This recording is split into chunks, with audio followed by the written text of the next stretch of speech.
நேயர்கள் அனைவருக்கும் நெஞ்சார்ந்த வணக்கம். இன்னைக்கு நம்முடைய அரசியல் பார்வையில் பல முக்கியமான விஷயங்கள் பற்றி அலச போறோம். அதற்காக நம்முடன் இணைந்திருக்கிறார் மூத்த பத்திரிகையாளர் நாச்சி செல்வராஜ் அவர்கள். வணக்கம். வணக்கம். நல்லா இருக்கீங்களா? நல்லா இருக்கு. அரசியல்லாம் தொடர்ந்து வாட்ச் பண்ணிட்டு இருக்கீங்க. இப்போ பெரிய விஷயம் வந்து விஜய் அதிமுக கூட்டணிக்குள்ளே வருவாரா? ஏன்னா இப்போ ரீசெண்டாக டைம்ஸ் ஆஃப் இந்தியா எடுத்த இன்டர்வியூவில் எடப்பாடி பழனிசாமிகிட்ட அந்த கேள்வி கேட்கும்போது அதை தவிர்க்கவும் இல்லை, இந்த மாதிரி அரசியல் வியூகங்கள் இந்த மாதிரியான கேள்விகளுக்கு நான் பதில் கூற முடியாது அப்படின்ற துணியில் பேசியிருக்கிறார். யூகங்கள் அடிப்படையிலான கேள்விகளுக்கு நான் பதிலளிக்க முடியாதுன்னு சொல்லியிருக்கிறாரு. இது எப்படி பார்க்குறீங்க? அதாவது பேசிக்கலாக வந்து அதிமுக பொதுச் செயலாளர் எடப்பாடி பழனிசாமி வியாபாரம் என்பது என்ன அப்படின்னு தெரியும், கூட்டணி கணக்கு என்ன அப்படிங்கிறது வந்து அவருக்கு தெரியும். இதனால் என்ன லாஸு, இதனால் என்ன கெயின் அப்படின்னு சொல்ல முடியும். விஜய் அப்படிங்கிற ஒரு நடிகரால் வந்து அவரோட கட்சியினால் நமக்கு ஏதோ ஒரு ஆதாயம் இருக்குது இல்லை அப்படின்னு சொல்கிறதுக்கே இல்லை, இருக்குது அப்படிங்கிறத பாசிட்டிவாக தான் அதை எடுத்துக்கிட்டாரு. அதனோட பதில் வச்சு பார்க்குற போது நம்ம அதை தான் நினைக்க தோணுது. ஏன்னா இன்றைக்கி இருக்கிற காலகட்டத்தில் வந்து பிஜேபி அப்படிங்கிறது வந்து மிக பிரம்மாண்டமான ஒரு கட்சி, ஆதிக்கம் செலுத்தக்கூடிய கட்சி, அதிகாரம் மிக கட்சி, பணபலம் இருக்கக்கூடிய கட்சி, என்ன வேணாலும் செய்யலாம் அப்படிங்கிற ஒரு கட்சி. அதுக்கு பயந்து தான் அதிமுக வந்து இன்னைக்கு வரைக்கும் அவனுடைய நிலைப்பாடு போயிட்டுருக்கு. சுயமரியாதை இயக்கம் அப்படின்னு சொன்னால் கூட அதில் வந்து பார்த்திங்கன்னா சுயமரியாதை விட்டு கொடுக்க மாட்டேன் அப்படிங்கிற ஒரு கணக்கும் போயிட்டுருக்கு. ஆனால் வந்து பாஜகவுக்கு பார்த்து ஒரு பயம் இருந்துக்கிட்டே தான் இருக்குது அப்படிங்கிறது வந்து இது வந்து தவிர்க்க முடியாத உண்மை. ஏன் நான் சொன்னோம், அதனால தான் வந்து விஜய் வந்து அவர் பாதுகாக்கிறாரு, என்னைக்கு இருந்தாலும் நமக்கு வருவாங்க அப்படின்னு சொல்லிட்டு. அரசியல் பார்வையாளராக சரி, ஒரு பத்திரிகையாளராக சரி, இந்த பார்வை வந்து எல்லாத்துக்கும் ஒரு சந்தேக பார்வை இருந்துட்டு தான் இருக்குது. அதிமுக வந்து விஜய் கூட எப்படி கூட்டணி சேரலாம் அப்படிங்கிற மாதிரி இருக்குது. ஏன்னா தேர்தலுக்கு வந்து இன்னும் 8 மாத காலம் இருக்குது. அந்த காலகட்டத்தில் வந்து யார் எப்போ என்ன வேணாலும் மாறலாம் அப்படிங்கிற ஒரு சூழ்நிலை இருக்குது. அதுக்கான திமுக சைடும் சரி, சில கட்சிகளை வந்து நம்ம இழுக்கலாம் அப்படின்னு சொல்லிட்டு எடப்பாடி பழனிசாமி தொடர்ந்து முயற்சிக்கிறார். இது வந்து அரசியல் யதார்த்தமான உண்மை. இதை செஞ்சுதான் ஆகணும். எந்த தலைவராக இருந்தாலும் அதை செஞ்சுதான் ஆகணும். கம்யூனிஸ்ட் கட்சிகளை கூட அவர் இழுக்கிறாரு, விசிக கூட இழுக்கிறாரு, அவர் காங்கிரஸ் கட்சி கூட அப்படியே தொடர்பு வச்சுக்கிட்டே இருக்கிறாரு. ஸோ வந்து இந்த ஆடுபுலி ஆட்டம் வந்து இன்னும் காலகட்டத்தில் இருக்கிறனால அப்படியே தான் இருந்துட்டு இருக்கும். ஆனால் சில புள்ளி விவரங்கள் சரி, இப்போது என்ன எண்ணிக்கையில் வந்து எந்தெந்த கட்சி எப்படி ஜெயிக்கும் அப்படிங்கிற மாதிரி ஒரு சூழ்நிலை இருக்குது. அதாவது கலைஞர் ஜெயலலிதா இறப்புக்கு பின்னால் வந்து இந்த கட்சி இவ்வளவு எப்படி இருக்கும் அப்படிங்கிற மாதிரி ஒரு சூழ்நிலை இருக்குது. அப்படி பார்க்குற போது பார்த்தீங்கன்னா எந்த கட்சியுமே வந்து படுதோல்வி அப்படிங்கிற ஒரு சூழ்நிலை இல்லை அப்படிங்கிறதான் பார்க்கணும். அதுக்கு காரணம் கேட்டிங்கன்னா இங்கே வந்து திமுகவுக்கு நிகரான ஒரு தலைவர் அங்கே இல்லை அப்படின்னு சொல்லிட்டு ஒரு யதார்த்தமான உண்மை நிலை வருவது. இப்போ எடப்பாடி பழனிசாமி அதுக்கு நிகரான ஒரு தலைவரா அப்படின்னா இல்லை அப்படின்ட்டு தான் பத்திரிகையாளர்கள் பார்வையும் சரி, பொதுமக்கள் பார்வையும் சரி ஒரு குறிப்பிட்ட அது ஒரு நோக்கத்தோடு பார்க்குறாங்க. ஆனால் அதே வந்து ஏடிஎம்கே எப்படி பார்க்குதுன்னா, நாங்கள் எப்படி இருந்தாலும் நாங்கள் வந்து தொண்டர்கள் கட்சி, நாங்கள் வந்து எங்களுக்காக வந்து தொண்டர்களை வந்து ஓட்டு போட்டு எப்படி வலிமையான ஓட்டு சதவீதம், வலிமையான தொண்டர்கள் உள்ள கட்சி அதிமுக கட்சி, இயற்கையான கட்சி, அதனால நாங்கள் ஈஸியாக ஜெயிப்போம் அப்படின்னு சொல்லிட்டு அவங்களும் வந்து அது மாதிரி சொல்கிறாங்க. ஸோ வந்து இந்த நிலைமையில தான் திமுக அதிமுக அப்படிங்கிற மாதிரி அவர் போயிட்டு இருக்கு. ஆனால் ஒரு விஷயத்தில் பாருங்க, திமுக அதிமுக வந்து ஒரு விஷயத்தில் கூட்டணியாக இருப்பாங்க. அது எந்த விஷயம்னா, எந்த கட்சிக்கும் அதாவது ஆளும் அதிகாரத்தில் வந்து கூட்டணி தரக்கூடாது, கூட்டணி ஆட்சிக்கு கிடையாது, பங்களிப்பு இல்லை, நாங்கள் தான் ஆளுவோம், நாங்கள் தான் 130 சீட்டு ஜெயிப்போம், ஆளணும் அதிமுக இல்லைன்னா திமுக, 2 பேர்த்தில் யார் ஒருத்தர் தான் ஆளணும் அப்படின்னு சொல்லிட்டு எழுதப்படாத ஒரு கூட்டணியாக வச்சு இந்த 2 கட்சிகளும் பயணிக்க வந்து ஸ்டாலின் அவர்களும் தெளிவாக இருக்கிறார், எடப்பாடி அவர்களும் தெளிவாக இருக்கிறார். இப்போ இதே இந்த ஒரு விஷயத்தில் இந்த கேள்வியை நீங்கள் இப்போ கூட்டணி ஆட்சியை பேசுனதுனால இந்த கேள்வியை கண்டினியூ பண்ணுறேன். கூட்டணி ஆட்சின்னு அமித்ஷா சொல்கிறாரு, இல்லை எங்கள் கூட்டணி ஆட்சின்னு எடப்பாடி அவர்கள் வேற வித தொனியில் சொல்கிறாரு. இல்லை அமித்ஷா சொன்னதை தான் நான் சொல்கிறேன், எங்கள் கூட்டணி ஆட்சி தான் நடைபெறணும் அண்ணாமலை சொல்கிறாரு. வேணும்னா அமித்ஷாவை போய் சந்திச்சு கேளுங்க அப்படின்னு ஒரு கொக்கி போடுறாரு. இது என்ன ஒரு மாதிரியான அரசியலாக இருக்குல்ல? அது அருமையான கொஸ்டின், எக்ஸாக்ட்லி நல்ல கொஸ்டின் இது. என்னென்னு கேட்டிங்கன்னா, அதாவது வந்து எப்போவெல்லாம் சென்னைக்கு வர்றாரோ அப்போ வந்து அதிமுக தலைமையிலான கூட்டணின்னு சொல்லிட்டு அமித்ஷா சொல்லுவார். எப்போவெல்லாம் டெல்லியில் இருக்கிறாரோ, எப்போவெல்லாம் மும்பையில் இருக்கிறாரோ, எப்போவெல்லாம் குஜராத்தில் இருக்காரோ அப்போவெல்லாம் வந்து சொல்கிற விஷயங்கள் என்ன பார்த்தீங்கன்னா, நாங்கள் கூட்டணி ஆட்சி அப்படிங்கிற ஒரு தந்திரமான விஷயத்தை தான் அமித்ஷா இன்னைக்கு வரைக்கும் சொல்லிட்டு இருக்காரு. ஆனால் அதே வந்து ஃப்ளைட்டில் வந்து இறங்கி மதுரையிலையோ இல்லை சென்னையிலையோ கோவையிலையோ இருக்கிற போது அவர் இந்த மாதிரி சொல்லவே மாட்டார். நீங்கள் நல்லா நோட் பண்ணி பாருங்க, தமிழ்நாட்டில் இருக்கும்போது அப்படி சொல்லவே மாட்டார். இதுதான் அமித்ஷாவோட டேக்கிள், அதுதான் அவரோட ஃபார்முலா, அதுதான் அவரோட அரசியல் பொலிட்டிக்கல் கேம். ஆமாம், இதெல்லாம் ஆர்எஸ்எஸ் அவங்களுக்கு கற்றுக் கொடுக்குற சித்தாந்தங்கள். ஆனால் இங்கே வந்து ஏடிஎம்கே கிட்டையோ இல்லை திமுக கிட்டையோ ஆர்எஸ்எஸோட சித்தாந்தங்கள் வெல்லாது, அது சொல்லாது. ஆனால் எடப்பாடி அவர்களுக்கு மன உளைச்சலை ஏற்படுத்தணுன்றதுக்காக அண்ணாமலையை வச்சு பேசுறாரா? அண்ணாமலை ஏற்கனவே ஒரு ஜீரோவாக்கப்பட்ட ஒரு ஹீரோ.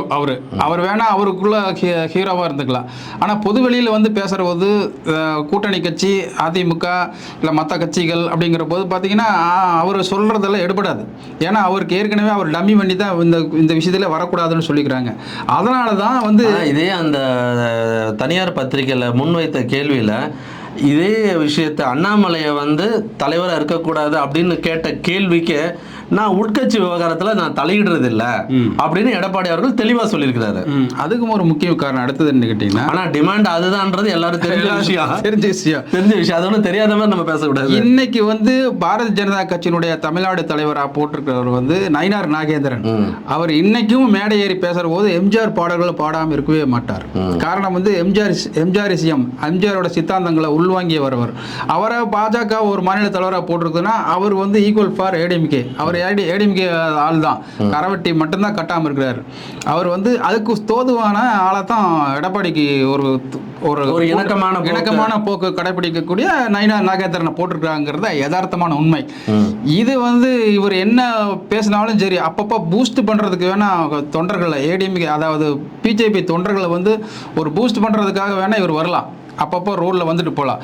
மற்றபடி பார்த்தீங்கன்னா இவர் ஏடிஎம்கே வந்து இவர் எந்த விதத்துலையும் சிதைக்க முடியாது. அதனால தான் நயினார் நாகேந்திரன் வந்து ஒரு மதிர்ச்சுவராக வச்சுக்கிறாங்க. அவருக்கு கண்ட்ரோல் பண்ணிட்டு வரேன். ஆமாம், கண்ட்ரோல் பண்ணி. இதே இன்னொரு கேள்வியில் 2024 லோக்சபா தேர்தலில் பாஜகவோட கூட்டணியை விட்டுட்டு வெளியில் வந்துட்டு இப்போ 2026 சட்டமன்ற தேர்தலில் பாஜகவுடன் கூட்டணி வைக்க அவசியம் என்ன கேட்டதுக்கு அப்போது அவசியம் ஏற்படலை, இப்போது அதில் திமுகவை வெளியேற்றணும், அதற்காக இந்த அவசியம் தேவைப்படுது, இந்த கூட்டணி தேவைப்படுது அப்படின்னு எடப்பாடி அவர்கள் சொல்லியிருக்காங்க. அன்னைக்கு மட்டும் மோடியை வந்து இந்த பதவிக்கு வரக்கூடாது அப்படின்ட்டு எண்ணம் இல்லையா எடப்பாடிக்கு?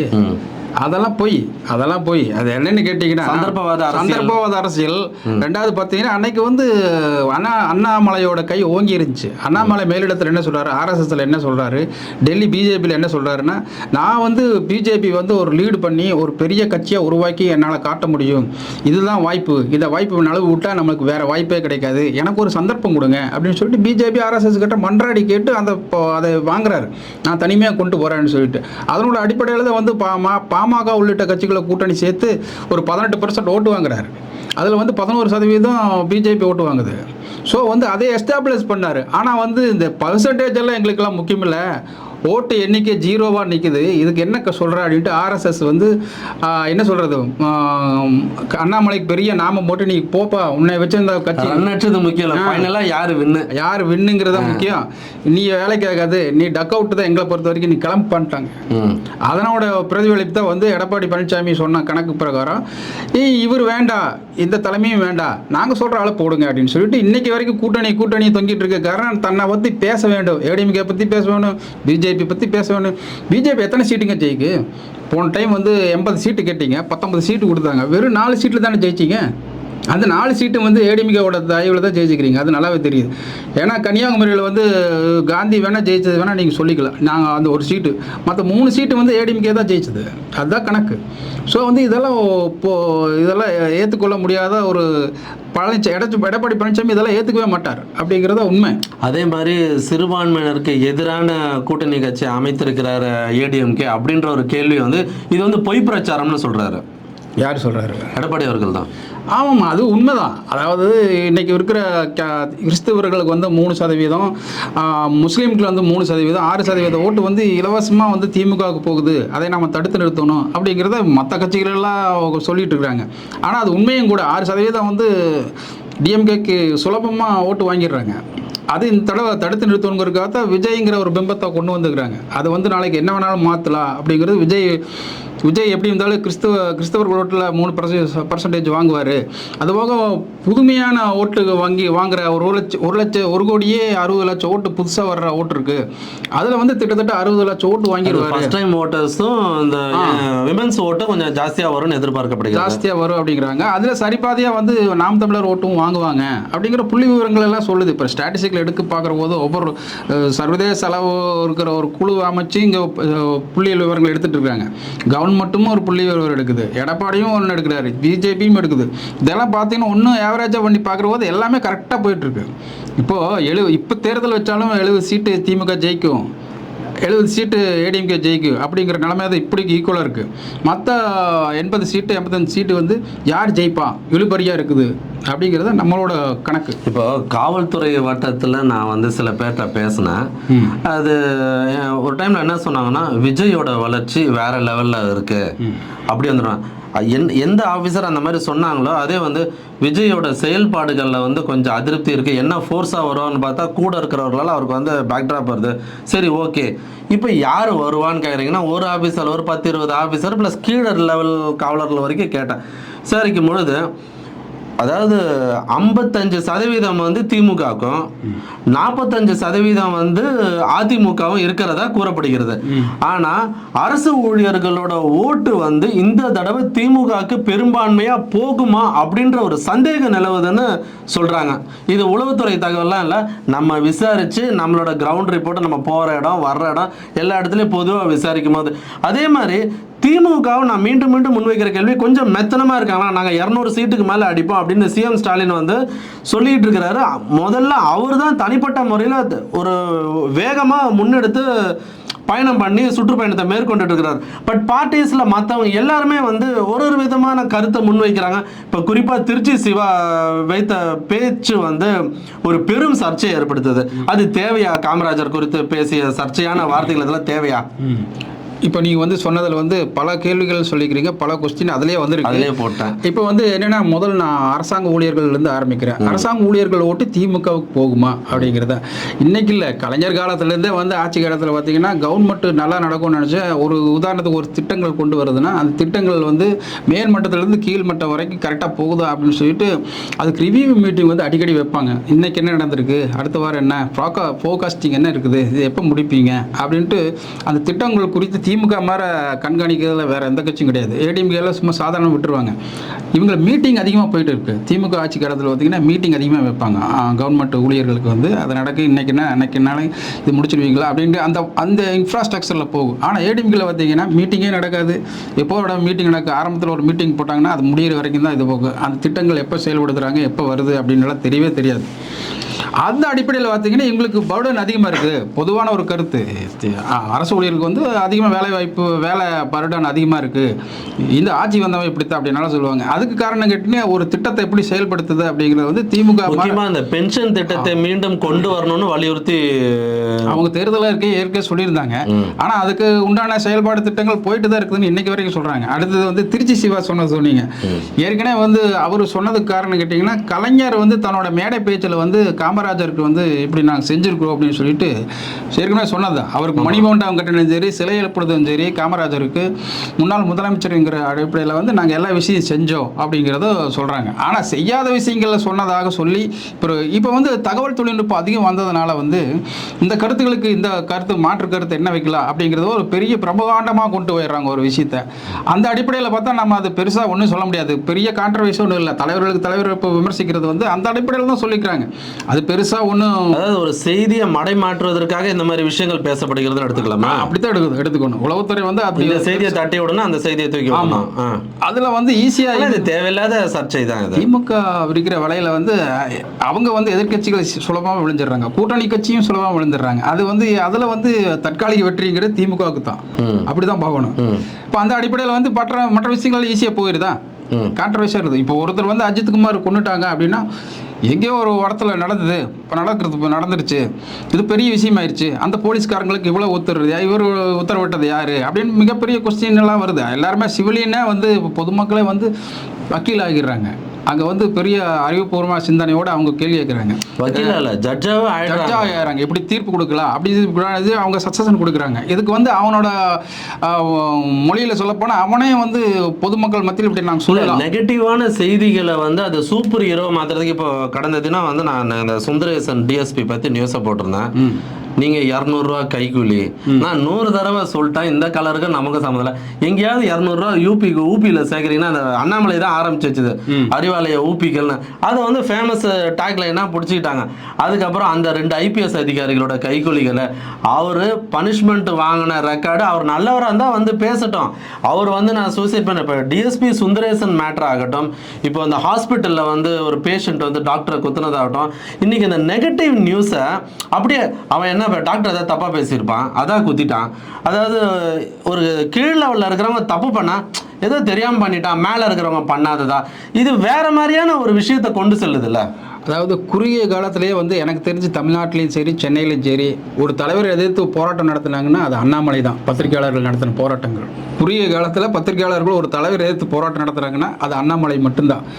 அதுக்கு காரணம் பல காரணங்கள் சொல்லலாம். ஒன்று வந்து நீங்கள் 200 ரூபா வாங்கினீங்க கவரில் அப்படிங்கிறது, ரெண்டாவது வந்து ஊப்பின்னு சொல்கிறது, ஒரு பத்திரிகையாளரை வந்து கண்டபடி ஏசுறது, பேர் சொல்லி ஏசுறது.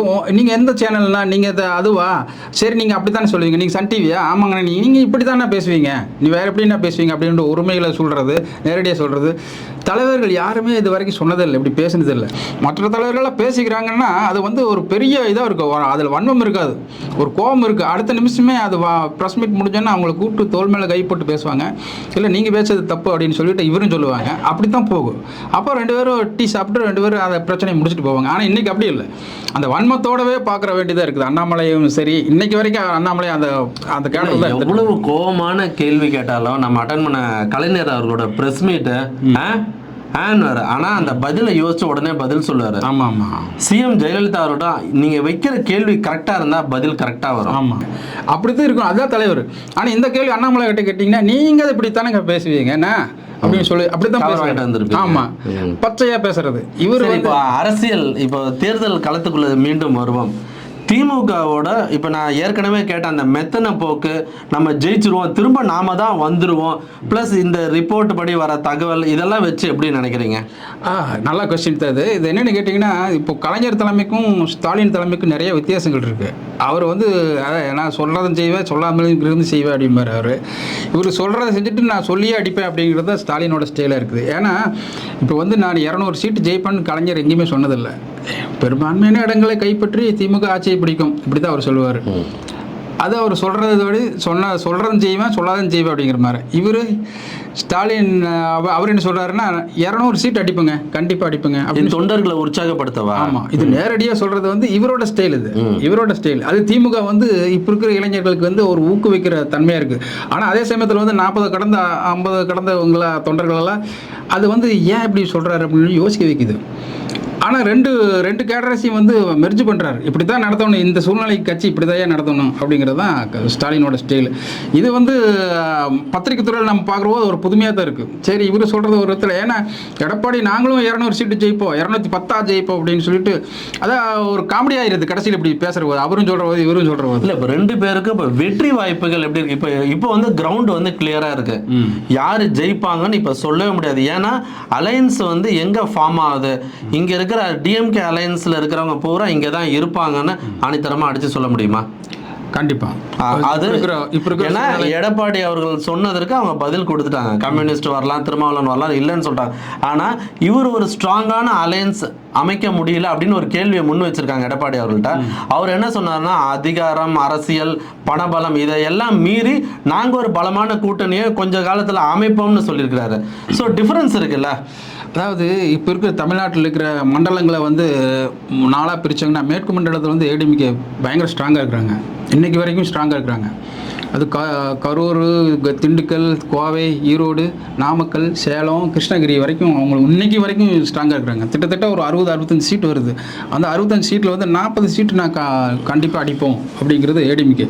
அதே மாதிரி சென்னையில் பார்த்தீங்கன்னா திமுக வரைக்கும் பார்த்தீங்கன்னா இப்போ மேற்கு மண்டலத்தில் அப்படி இருக்குது. இப்போது வடக்கு மண்டலத்தில் பார்த்தீங்கன்னா திமுக வந்து சென்னையில் 14 சீட்டு, காஞ்சிபுரம், அப்போ திருவள்ளூர், இந்த இதிலெல்லாம் பார்த்தீங்கன்னா இங்கே 40 சீட்டு, 40-50 சீட்டு 60 சீட்டு வருதுன்னா எல்லாத்துக்கும் காஞ்சிபுரம் எல்லாம் சேர்த்து இந்த 60-70 சீட்டில் வந்து 40-45 சீட்டு 50 சீட்டு வந்து திமுக கண்டிப்பாக ஜெயிக்கும் அப்படிங்கிற மேற்கு வடக்கு இப்படி போயிட்டுருக்கு.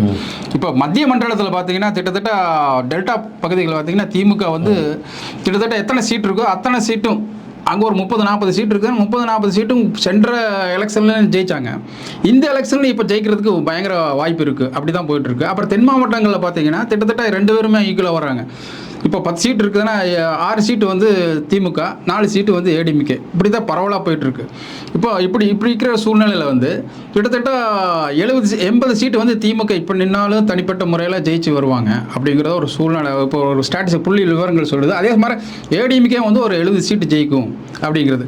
மிச்சம் இருக்கிற 60 சீட்டு 60லேருந்து ஒரு 70 சீட்டு வரைக்கும் யார் ஜெயிப்பா அப்படிங்கிறது இழுபறியில் இருக்குது. இப்போ அதுதான் தேர்தல் முடிவு. டிசைடிங் ஃபேக்டரா விஜய் இருப்பாரா? விஜய் ஏன்னா திமுக காரங்களே என்ன யோசிக்கிறாங்கன்னா, வெளிப்படையாக பேசுகிறாங்கன்னா, விஜய் வந்து எடப்பாடி அவர்களோட அதிமுகவுடன் இணைந்து விட்டால் கிட்டத்தட்ட வெற்றியை நெருங்கி விடுவார்கள் அப்படின்னு உறுதியாக. அதனால தான் எடப்பாடி அவர்களோ தன்னோட கேள்வியை வந்து இல்லை, அதற்கான வாய்ப்பு இல்லை அப்படின்னு சொல்லவே இல்லை. ஸோ இந்த விஷயத்தை எப்படி பார்க்குறீங்க? அதாவது விஜய்க்கு வந்து இது வாழ்வா சாவா அப்படிங்கிற ஒரு இதுதான். அவர் கரியர் வந்து சினிமா கேரியரில் 200 கோடி அப்படின்ட்டு அதை விட்டுட்டு நான் நேராக வர்றேன் அப்படிங்கிறாரு. அப்போ அதே சமயத்தில் வந்து அவர் வந்து பர்சன்டேஜ் பார்த்தீங்கன்னா எனக்கு தெரிஞ்ச வரைக்கும் ஒரு 7-8% தான் வாங்க முடியும். அதுக்கு மேலே வாங்கவே முடியாது. அதுக்கு கீழே வேணால் வாய்ப்பு இருக்குது. ஆனால் பிரமாண்டமாக தெரியும் இப்போ ஒரு 18% வாங்கிடுவார் அப்படின்ட்டு. அது நெவர். தேர்தலுக்கு முன்னால் வரும் கருத்து கணிப்புகள் இதை முன்னால் எடுத்து வைப்பாங்கன்றீங்க. 7% மேலே அவரெல்லாம் வாங்க முடியாது. என்னை பொறுத்து கேட்டால் நான் தமிழரை விட அது கம்மியாக தான் வாங்குவார் அப்படிங்கிறத என்னோட கணிப்பாக இருக்குது. அவருக்கு நாம் தமிழர் 8% வாங்கிக்கணும், ஒரு 7% வாங்குவார். அப்படி தான் ஒரு சூழ்நிலை இருக்குது. சப்போஸ் தன்னுடைய உண்மையான விஷயங்கள் என்னென்னு தெரிஞ்சு அவங்களும் புள்ளி விவரங்கள் சர்வே மாதம் எடுத்துகிட்டு இருக்காங்க. அவர் அர்ஜுனா அவரோட தனியாக எடுத்துகிட்டு இருக்காரு, இவங்க விஜய் தனியாக எடுத்துகிட்டு இருக்காரு. அப்புறம் 2 பேர் கம்பேர் பண்ணி பார்க்குறாங்க. நிறைய வேரியேஷன் வருது. கவர்மெண்ட் எடுக்கிறது அதுவும் வேரியேஷன் வருது. ஆனால் வெளிப்படையாக பார்த்தா 18%ங்கிறதெல்லாம் போய் அவருக்கு 18% விஜய்க்கெல்லாம் வர்றதுக்கு வாய்ப்பு இல்லை. சிங்கிள் டிஜிட் தான் வாங்குவார். அவர் 7 அல்லது 8 அந்த மாதிரி சூழ்நிலை தான் வரும். அதை அவர் புரிஞ்சிட்டாருன்னா ஏடிஎம்கே கூட போகிறதுக்கு வாய்ப்பு இருக்குது. அவர் வெல் அண்ட் சேஃபாக இருந்துக்கலாம் பின்னாடி. அப்படி இல்லை அப்படின்னா பிஜேபி வந்து இதை கண்கொத்தி பாம்பாக பார்த்துட்டு இருக்கு. இப்போ நம்ம கூட கூட்டணி செஞ்சுட்டு அவரும் உள்ளே வர்றாருன்னா ஏற்கனவே நம்மளையும் திட்டிக்கிறாரு, பாசிசமா அப்படிங்கிற மாதிரி. அதனால வந்து இப்போ பிஜேபி அதிமுகவும் பாஜகவை கூட்டணியை கழட்டி விட்டுட்டா விஜய் உள்ள வர்றதற்கான வாய்ப்பு அதிகம்னு ஒரு பேச்சு இருக்கு. ஆனா வந்து அவ்வளவு அதிகாரம் நான் ஆரம்பத்திலே சொன்னேன். பணபலமும் சரி, படபலமும் சரி, இல்ல அதிகார பலமும் சரி அதிகமா இருக்கிறது வந்து மற்ற கட்சிகளை விட கூடுதலா இருக்கிறது ஒரே கட்சி பிஜேபி தான். இப்போ அந்த 3ஐயும் பயன்படுத்த அதிகாரம். ஆமா, இது எலெக்ஷன் டைம்ல வந்து இது பயன்படுத்த மாட்டாங்க அப்படிங்கிறது கழட்டி விடணும்னு நினைச்சா பின் விளைவுகளை யோசிக்கணும். ஆனா அதே சமயத்தில் அந்த விளைவுகளில் வந்து அதிகாரத்தை பயன்படுத்தி எடுத்தாங்கன்னா அதே வந்து அனுதாபாலையாக வந்து ஏடிஎம்கேக்கு போகிறதுக்கு வாய்ப்பு இருக்குது. ஆனால் அதுக்கு விட்டு கொடுக்க மாட்டாங்க அப்படிங்கிறதா. இன்னும் 2-3 மாதம் கத்திட்டு கூட்டணி ஆச்சுன்னு கத்திட்டு அப்புறம் ஓஞ்சி உட்காந்துருவாங்க அப்படிங்கிறது தான் எடப்பாடியோட கணக்கு. அப்போ நம்ம விஜய் சேர்த்துக்கலாம் அப்படின்ட்டு தான் அவரும் கணக்காக இருப்பார். ஆனால் அதுக்குண்டான வேலைகள் நடந்துட்டு தான் இருக்குன்னு சொல்லிட்டு இது வந்து கவர்மெண்ட் நடத்திட்டு இருக்க உளவுத்துறை வச்சுருக்கிற ஸ்டாலின் வந்து கவனிக்காமல் இல்லை, அதெல்லாம் கவனிச்சுட்டு தான் இருப்பார். அதுக்குண்டான சொல்யூஷன் போயிட்டு இருக்கு. நம்ம ஏற்கனவே வந்து ரஜினி பற்றி பேசிக்கிறோம். இப்போ ரஜினி எங்க வருவாரு? இவங்கெல்லாம் சேர்ந்தாங்கன்னா ரஜினி எங்க வருவாரு? அவரோட ஆதரவு யாருக்கு? முதல்ல கூப்பிடுவாரா மாட்டாரா? தன்னுடைய பிரசன்ஸ் இருக்கணும்னு எதிர்பார்க்கிறாரு ரஜினி. சொல்ல முடியாது. தொடர்ந்து வந்து இப்போ முக்கியமான ஒரு விஷயத்த சொல்றேன். இப்போ ரஜினி வந்து 2 படத்தை நடிச்சிட்டு இருக்காங்க. இப்போ படிச்சுட்டு இருக்கு. அடுத்தடுத்து அவர் வரும்போது அவர் லைவ்லயே எடுத்துட்டு இருப்பாரு. அப்போ வந்து இப்போ அவரோட ஆதரவு யாருக்கு அப்படிங்கறது வந்து ஒரு கேள்விக்குறியா போது எல்லாருமே கேட்பாங்க போய். அதில் வந்து முதல் இருக்கிற இடத்துல யார் இருக்கிறாங்கன்னா திமுக தான் இருக்கும்.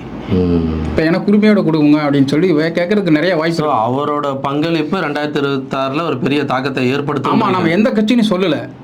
அவரோட ஆதரவு அடுத்த மூவ் ஏதோ ஒரு அதிர்ச்சியை தருன்றீங்க. அதிர்ச்சியை தரும். யாருக்கு தருன்றது? இந்த மாதிரி இப்படி எல்லாம் சேர்ற போது ஏடிஎம்கே கூட விஜய் சேர்ற போது அவரும் என்ன செய்வாரு அப்படிங்கிற மிகப்பெரிய கொஸ்டின் வருது. ஸோ விஜய் ஏடிஎம்கே அப்படிங்கிற போகிற போது திமுக காங்கிரஸ் அப்படின்னு போகிற போது ரஜினி என்ன செய்வார் அப்படிங்கிறத ஒரு கேள்விக்குறியாகு. அது வந்து காலம்தான் பதில் சொல்லும் அப்படிங்கிறத நம்ம ப்ளூ பிக்சரை வந்து இதை பதிவு செய்கிறோம். ஓகே, உங்களோட ஆழமான அழகான கருத்துக்களை பதிவு செய்திருக்கிறீர்கள். 2026 தேர்தலில் யார் மகுடம் சூட போகிறார்கள் என்பதை காலம்தான் முடிவு செய்யும், மக்கள் தான் முடிவு செய்ய வேண்டும். ஏன்னா இன்னும் அதற்கான நேரங்கள் இருக்கு. நாங்கள் மக்கள் கருத்துக்களை தான் எடுத்து முன்வைக்கிறோம். மீண்டும் மீண்டும் வலியுறுத்தி சொல்கிறேன், நாங்கள் ஊபி கிடையாது. நாங்கள் ஊபி இல்லைன்னு சொல்றதால நீங்கள் என்ன வேணால் போட்டுங்க, நீங்கள் விமர்சனம் செய்யலாம். மீண்டும் நான் வலியுறுத்தி சொல்கிறேன், விமர்சனம் செய்யுங்கள். தரம் தாழ்ந்து தரக்குறைவாக விமர்சனம் செய்ய வேண்டாம். ஏன்னா படிக்கிறவங்க பெண்கள் இருக்காங்க, குழந்தைகள் இருக்காங்க. அதில் நீங்கள் பேசுறது இல்லை. உங்களுக்கு அரசியல் தெரியுமா, தாராளமாக வந்து பேசலாம். நான் ப்ளூ பிக்ஸில் அதான் வச்சுருக்கேன், பப்ளிக் டாக்னு ஒன்று வச்சுருக்கேன், பப்ளிக் ஒப்பீனியன். நீங்கள் கடந்த கால அரசியல் வரலாறு தெரியணும் அப்படிலாம் இல்லை. உங்களுக்கு அரசியல் தெரியுமா, இப்போ இருக்கிற அரசியல் என்ன மாதிரி சுச்சுவேஷனில் இருக்குது, எப்படி ஆட்சி அமையணும், ஆட்சி அமைப்பாளர்கள் எப்படியான விஷயங்களை மக்களுக்கு செயல்படுத்தணும், என்ன மாதிரி திட்டங்களை கொண்டு வரணும்னு நினச்சிங்கன்னா கண்டிப்பாக ப்ளூ பிக்ஸுக்கு வந்து சொல்லுங்கள். ரொம்ப நாளைக்கு அப்புறம் மீண்டும் ஒரு விஷயம் சொல்கிறேன். ஒருத்தர் வந்து ரொம்ப ஃபீல் பண்ணி போட்டிருந்தாப்புல, நீங்கள் இப்படி பேசிகிட்டு இருந்தீங்கன்னா எத்தனையோ வருஷம் ஆனாலும் 1,00,000 சப்ஸ்கிரைபர் தொட மாட்டீங்கன்னு. எங்களுக்கு சப்ஸ்கிரைபர்ஸ் முக்கியம் இல்லை, இருக்கிற ஒவ்வொரு சப்ஸ்கிரைபரும் எங்கள் ஃபேமிலியாக தான் நான் பார்க்குறேன். ஏன்னா மணிமணியாக சேர்த்தாலும் ஏன்னா லாங் ஸ்டாண்டிங் இருக்கும் எப்பவுமே. ஏன்னா அதுதான் விஷயம். எங்களுடைய கருத்துக்கள் இது வரைக்கும் சேனல் ஆரம்பிச்சு கிட்டத்தட்ட ஒரு 1.5 கோடி பார்வையாளர்களை கடந்து போயிட்டு இருக்கு. அது மெதுவா ஸ்டாண்டர்டா போறது எங்களுக்கும் நல்லது. உங்களுடைய ஆதரவு வழக்கம் போல இன்னும் பல எக்ஸ்பெரிமெண்டான விஷயங்களை பண்ணணும்னு ஆசைப்படுறோம். அதற்கு கண்டிப்பா உங்களுடைய ஆதரவு, சப்ஸ்கிரைப் பண்ணுங்க. மேலும் வந்து எங்களுக்கு வந்து அதுல சிறப்பு பேட்ஜ் கொடுத்துருக்கோம். உங்களால முடிந்த நன்கொடைகளும் எங்களுக்கு கொடுக்கலாம். இதன் மூலமா மேலும் பல விஷயங்களை எடுத்து செல்வதற்கு ரொம்ப ஒரு என்ன சொல்ற உந்துதலா இருக்கும். மீண்டும் ஒரு காணொலியில் உங்களை சந்திக்கிறேன். நன்றி, வணக்கம். வணக்கம்.